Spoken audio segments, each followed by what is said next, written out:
নমস্কার বন্ধুরা, কেমন আছেন সবাই? আশা করি সবাই খুব ভালো আছেন, আমিও খুব ভালো আছি। তো দেখতেই পাচ্ছ বেরিয়ে পড়েছি। অ্যাকচুয়ালি যাচ্ছি হচ্ছে ধর্মতলা যাচ্ছি। তার কারণ হচ্ছে একটা জুতো কেনার কথা আছে, সিলেদাস থেকে জুতো কিনবো। তাই দুপুর সবাই খাওয়া দাওয়া করে, সবাই বলতে আমি, বর, আমার ছেলে বেরিয়ে পড়েছি। আর পৌঁছেও গেছি ধর্মতলা। বর পার্কিংয়ে বাইকটা রেখে তারপর একটু হেঁটে আমরা যাব সিলেদার্সে।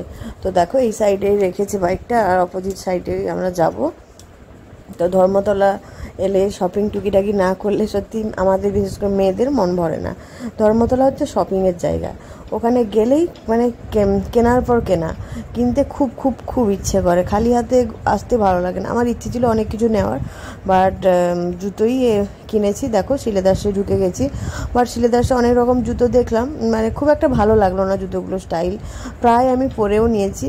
আর তারপর এইখানে স্লিপার্সের দিকে চলে এসেছি। এখানে জুতোগুলো মানে কমন টাইপের, এর আগেও যেগুলো দেখেছি ওই একই টাইপের, নতুন কোনো মানে ডিজাইন আসেনি।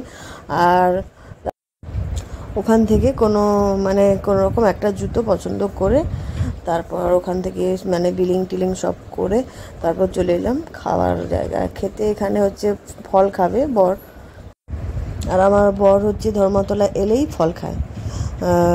তাই ছেলেও মানে ওখান থেকে দেখে দেখে ও মানে ওই টাইপের হয়ে গেছে ফল। ও বললো আমি ফ্রুট খাবো, তাই ওখানে এক প্লেট ফল, সব রকমের ফল এনে তারপর ওখানে খাওয়া দাওয়া করলো। আর তোমরা বাড়ি গেলে তোমাদের দেখাবো হচ্ছে কি জুতোটা আমি কিনলাম। আরও অনেক কিছু মানে কেনাকাটার ইচ্ছে ছিল, বাট হচ্ছে শরীরটা খুব খারাপ লাগছিলো তখন, মাথাটা মানে ভীষণ যন্ত্রণা করছিল। আর দুপুরে খাওয়ার সঙ্গে সঙ্গেই আমরা গেছি, একদম রেস্ট নিইনি, এই জন্য শরীরটা একদম উইক হয়ে গেছিলো। তারপর ওখানে খাওয়া দাওয়া কমপ্লিট করে দেখো ছেলে এখানে ওয়াটারমেলন খাচ্ছে।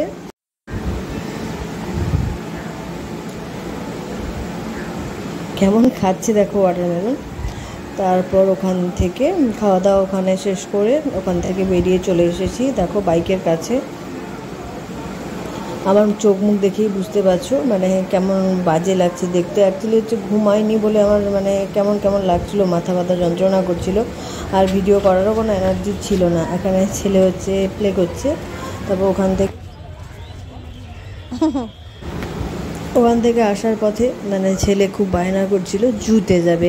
আর ওই টাইমে তখন প্রায় সন্ধে হয়ে আসছিলো। ওই টাইমে জুতো খোলাও নেই, আর জুতে গিয়েও কোনো লাভ নেই খোলা থাকলেও। তারপর আসার পথে ওই গড়ের মাঠের কাছে ওর পাপা একটু দাঁড়িয়েছিল, ও একটু দৌড়ঝাঁপ করছিল ওখানে।